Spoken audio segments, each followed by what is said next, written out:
Hello and welcome back. This is Jeff of Tailflater Mouse. Today we brought back Mike the Welder. You may remember him from the Russian steel case shotgun shell video, and I certainly got the impression that he was well liked by our viewers. When I say well liked, that means there weren't that many direct insults towards him, weird comments about his fingers or hair or teeth, but I know you're not like that. And just like me, you appreciate all the folks that helped me produce these videos. But Mike bravely came back, and at the end of the video he'll talk about some of the stuff that he creates, so stay tuned for that. Today we'll be testing these buckshot loads, but it'll also be a test about Mike because he has never patterned buckshot before. He has no idea what his limitations are.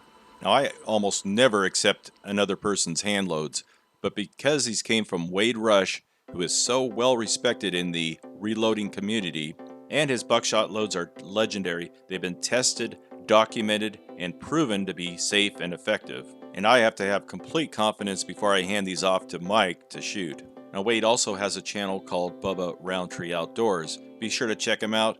Lots of good information there. Now Wade sent us a big variety of different shells. Almost no two are exactly the same, and this is the perfect way to make me go crazy. We have different brands of holes, different brands of wads, different brands of primers, different brands of powder, and of course differing powder loads of those different brands of powder. We got some pellets that are powder coated different colors. We have different brands of buffer. We got some that are roll crimped, some that are fold crimped, and we have different size pellets with varying number of pellets in each shell. 10 pellets, 14 pellets, 24 pellets. Yep, check me into the loony bin. Our first target's this pumpkin. It's full of water. It's about 20 yards away. If you don't fill it with water, you're doing it wrong. For these tests, we're going to be using this buck kicker full choke that was also sent to us by Bubba, and we're going to see how it performs with the shells that he also sent us. I bet it grates cheese really well. We'll let you guys try to decipher what this is, but pretty much these are all pretty big loads. This one's utilizing blue pellets with a buffer, medium, and we got 16 pellets, it looks like, on the shell, so we'll see what that means.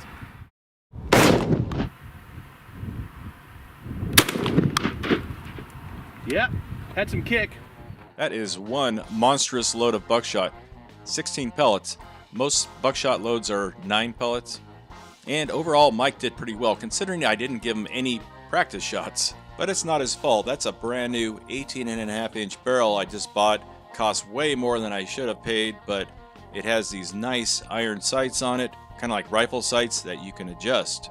We'll just bring up the elevation a little bit, and he should be good to go for the next shot, if I did it right. Yeah, this one's a 14 pellet load, so should be fairly similar to the last one.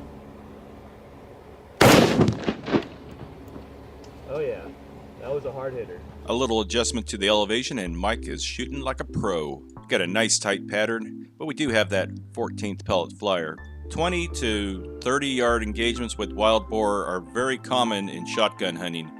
The techniques, strategies, and ranges used in shotgun hunting are very similar to those used in bow hunting. So we got number 2 buck with 24 pellet load. We're gonna do that next.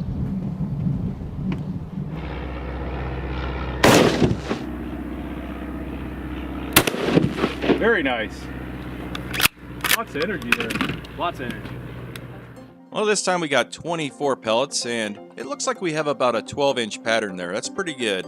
We wanted to make sure the gun was still sighted in and Mike was still confident at shooting at 20 yards. We also wanted to wash off the table a little bit and get rid of some of those flies. I call that a success. So for this next round, we're going to use this number 0. It's a 32 cal, 14 pellet. Looks like it's got red pellets in there, so it should show up pretty nice, and we'll see what this one does as well.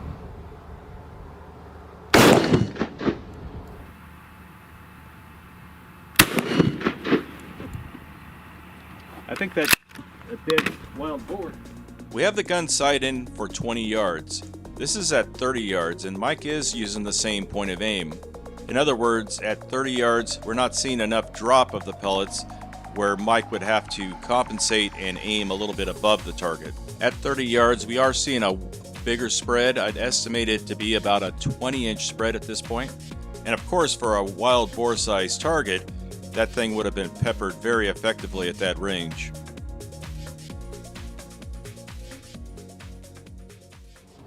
So this one's going to be similar to the first one that we fired off. This one's number 0.31 16 pellet with the blue pellets. Should be somewhat similar to that first shell that we shot.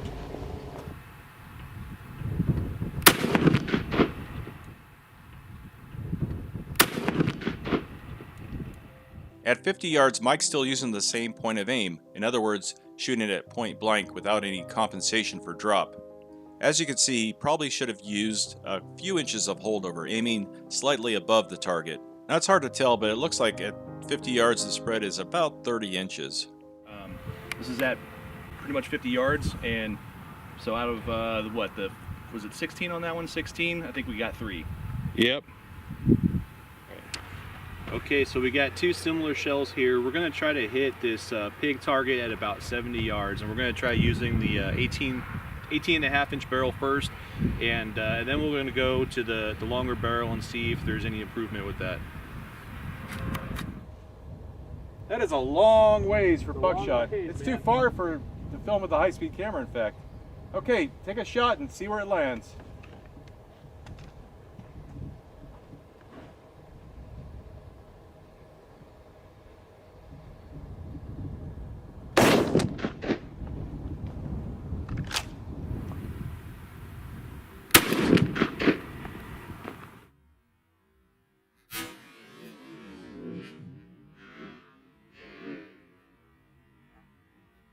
With that 18.5-inch barrel, I think we got about 9 shots that actually hit the target, and out of those 9 shots, pretty much there's a silhouette around the entire target.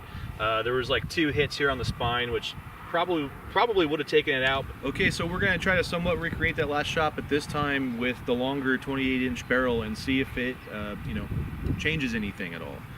See, hopefully we'll get maybe a tighter grouping, maybe, fingers crossed, we don't know. See, that doesn't have that nice rifle sight on there, so he's got these clunky bead sights on there. He's taking some practice shots. We'll see if he's got it down or not. Anytime you're ready.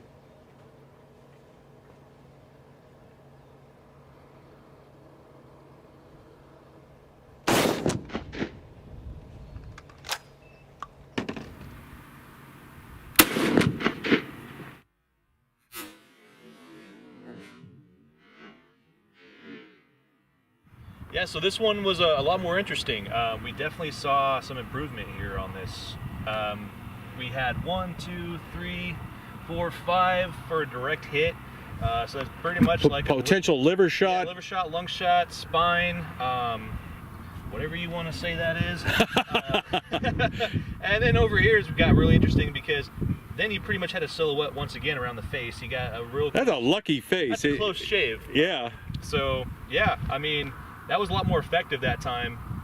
So 70 yards, I mean, yeah, that was doable. I hope you enjoyed the video and it gives you some idea of the effectiveness of buckshot at different ranges. Now I realize that using so many different loads makes it very difficult for a viewer to follow along and make any kind of comparative analysis. I stared at these shells for months trying to figure out how I was going to make a video of so many different loads, and we certainly had a lot more shells than we had sunlight. It took us about 4 hours to film the footage that you saw just now. But don't get me wrong, it was still really interesting to film the different loads that we tested and compare them with each other. Hey everyone, I'm Mike. This is my business, Mike's Metalworks. I have a few things I want to talk about with y'all real quick. I appreciate your support and checking me out. I have my Instagram here below. And today I'm bringing you my Bluetooth ammo cam boom boxes. They're 50 watts per channel. They have high battery capacity. They're great for pretty much just about any scenario. They get loud, and I think you guys will love them, so appreciate if you check me out. There will be some other products I'm going to be offering here this month, a website and everything else to follow, but would appreciate your support and following, and check out our products.